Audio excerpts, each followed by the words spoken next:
1, 2, 3, let's go. Wednesday afternoon.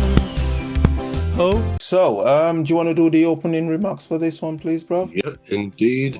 Welcome back to our second segment, people listening and watching. Second segment of our podcast, The Football Referee. I am Trevor Gear, and he calls me Cuz.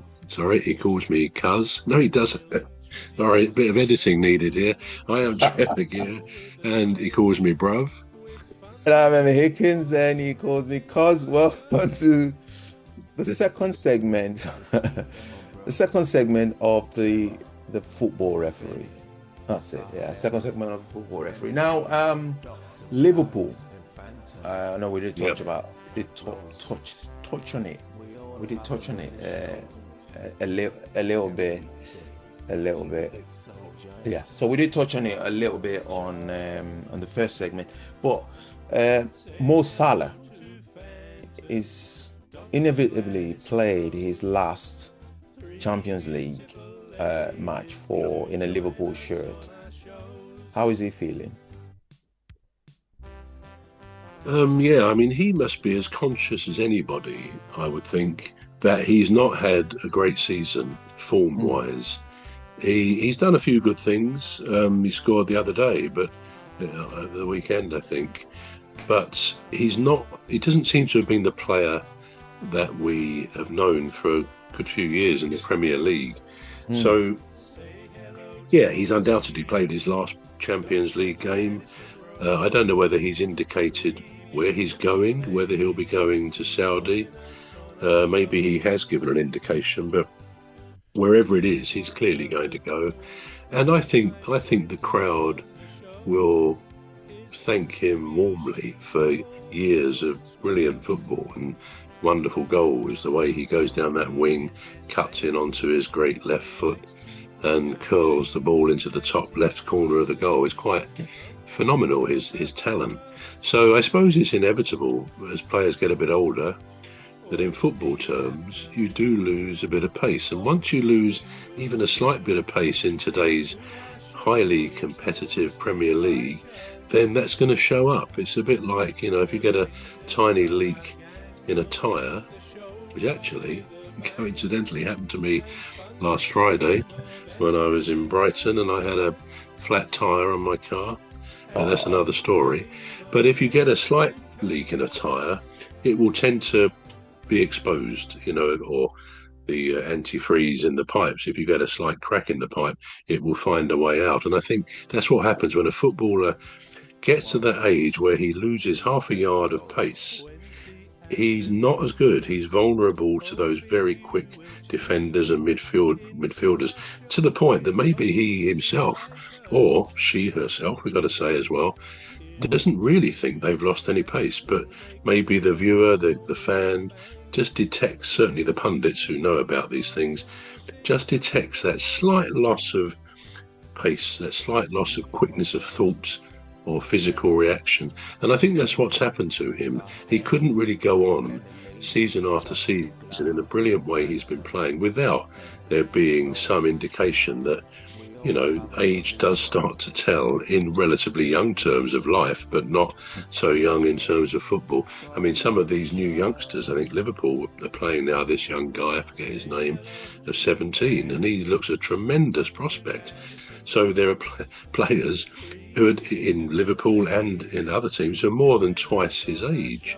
And if you think, God, he would have been born in 2009 or 10, or it won't be 10, but 2009, it seems ridiculous that footballers playing Premier League football have been born that relatively recently.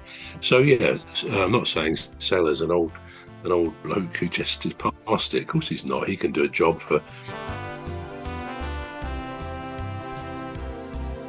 Say hello to old Mimi, Dr. Gladys and Rose, three beautiful ladies who join us on our shows.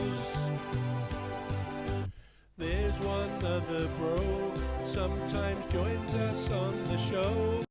Who just is past it. Of course he's not. He can do a job for other teams for a few years to come yet, but not at the same level of the the Premier League that it demands of players. It's a tough old league, especially, frankly, if you are a forward or a winger, where your pace is needed. If you sort of sink into the back line, I'm not saying they're all slow, but you don't quite need the same pace as a striker. So yeah, he'll be missed like a lot of other players, and I think it's quite sad actually that after this poor season, they're still fairly high up in the league, but by their standards, it's not been a good season. And when you think back to the sad demise of Jota in that awful car accident, maybe that affected the players more than we may have realised, because they didn't start off the season. Well, they won 5 games at first, but in those games that they were a little bit fortunate, some would say, to win all those games. But after that, they went on a pretty shocking run because they have lost other players. So with Jota's sad departure, then maybe that set the scene for this season again, without trying to read your mind, cuz I wonder what will happen to Slot at the end of the season. Yeah. You always do it, don't you? I don't know how you do it. It's like, I know you too well. You always do it, don't you? Yeah, because I was just thinking about Xabi Alonso, and I thought about the reward incentive that Manchester United as a club is put in place to sort of recognize the old staff, not old staff, but players that have been linked with them, and reward them with some sort of come and try your luck, and if you're good enough, we'll keep you. If you're not, we'll have to change you. And I was just thinking, why don't Liverpool have something like that in place? I was just thinking out loud. But then, as you said what you said, then thought, hang on a minute, if they get rid of Slot, even though John Barnes is saying, well, we shouldn't get Alonso, would the club then decide to say, well, do you know what, we'll get Xabi Alonso in, following the footsteps of Manchester United? Do you think that would happen? It could be. I mean, possibly more on a trial basis. I mean, that's sort of the point. See how well you can do. But that is the kind of thing maybe that a club in the Premier League might turn to, as Manchester United did, sort of mid-season or well into the season, where they think, well, a new man who's coming in now, we don't necessarily want our final choice because he's going to be landed with the team we've got. We've just passed the window, so. Say hello to old Mimi, Dr. Gladys and Rose, 3 beautiful ladies who join us on our shows. There's one other bro, sometimes joins us on